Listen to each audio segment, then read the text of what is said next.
Hello, just asking for your advice. Nagpaplano kami magpagawa ng loft house. Ang size is 32 square meters. Medyo nagwo-worry lang kami baka kulangan budget. Nasa 700,000 to 800,000 budget namin. Kahit rough finish lang po muna sana. Kasya po ba budget namin? Mas okay po ba arawan o pakyawan? So ito mga buddy, depende yung kung mas okay yung arawan o pakyawan. Kung may time ka o wala. Kung wala kang masyadong time na mag-check, ipapakyaw mo. Pero kailangan magbe-visit ka pa rin. Pero kung marami ka namang oras at nasa bahay ka lang, mas maganda arawan. Mas makakatipid ka sa labor cost at makikita mo yung trabaho ng mga tao mo.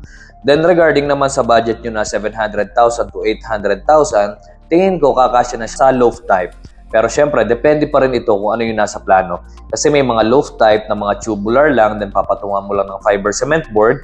And may mga loft type din naman na buhos yung kanyang pinaka-loft. And this is Yuri, your builder buddy.